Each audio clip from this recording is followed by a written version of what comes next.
आप सोच सकते हैं एक 16 साल की बच्ची जिसके साथ एक बाहुबली एमएलए ने रेप किया, बलात्कार किया, और ना कि खुद बलात्कार किया बल्कि गैंग रेप करवाया अपने कुछ साथियों से।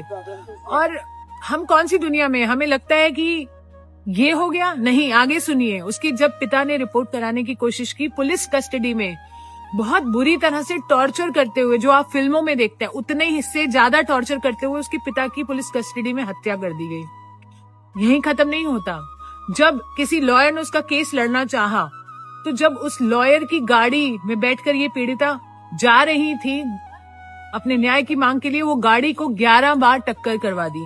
11 बार टक्कर खाने से उस गाड़ी में बैठे 4 सदस्य थे, जिसमें से 3 की ऑन स्पॉट डेथ हो गई, लॉयर की, इसकी मासी की, इसकी बुआ की, और ये बच्ची बच गई। आपकी रूह कांप उठेगी। और ये बच्ची कैसे बची है, मैंने इसको अस्पताल में तब देखा है जब ये क्रिटिकल केयर में थी 7 साल पहले, और उठ नहीं पा रही थी, वेंटिलेटर पर थी। 6 महीने जब वो उस वेंटिलेटर आईसीयू में रही, उसके बाद उसने अपनी हिम्मत जुटाई और अपना केस लड़ना चाहा।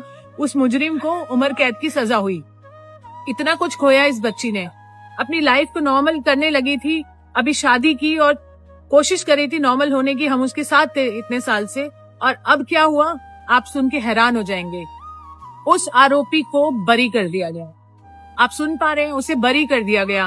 और एक्सक्यूज, ये नहीं कि बलात्कार प्रूव नहीं हुआ, बलात्कार प्रूव हुआ है, पर क्योंकि कोई कानूनी दावपेच थे जो उसे बचा सकते थे, फालतू के हाईकोर्ट ने ऐसी ऐसी दलीलें दी हैं कि आप सुन के हैरान हो जाएंगे कि वो एक पब्लिक सर्वेंट नहीं है, या फिर ये बच्ची माइनर नहीं थी और कोर्ट के पास टाइम नहीं है। इतनी फालतू चीजें बोलकर उसे बरी कर दिया गया। आप सोच सकते हैं, आपको गुस्सा आ रहा है?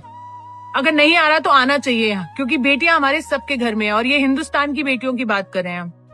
मैं तो आक्रोशित हूँ और तब से इस बेटी के साथ हूँ, जब से उसने कोर्ट में मुझे बताया कि दीदी मेरे साथ ऐसा हुआ, और मैं तभी से उसके साथ हूँ। क्या देश उसके साथ है? अगर नहीं है तो आप मर चुके हैं। अगर है तो आप सपोर्ट कीजिए, क्योंकि मुझे मालूम है ठंड का समय है, लोग नहीं आ सकते प्रोटेस्ट के लिए। अगर आप नहीं आना चाहते तो नहीं आइए, कोई बात नहीं। कम से कम वीडियो शेयर कीजिए, लोगों को जगाइए और बताइए कि ऐसी दरिंदगी हमारे देश में हो रही है और अपने बेटियों के साथ भी हो सकती है।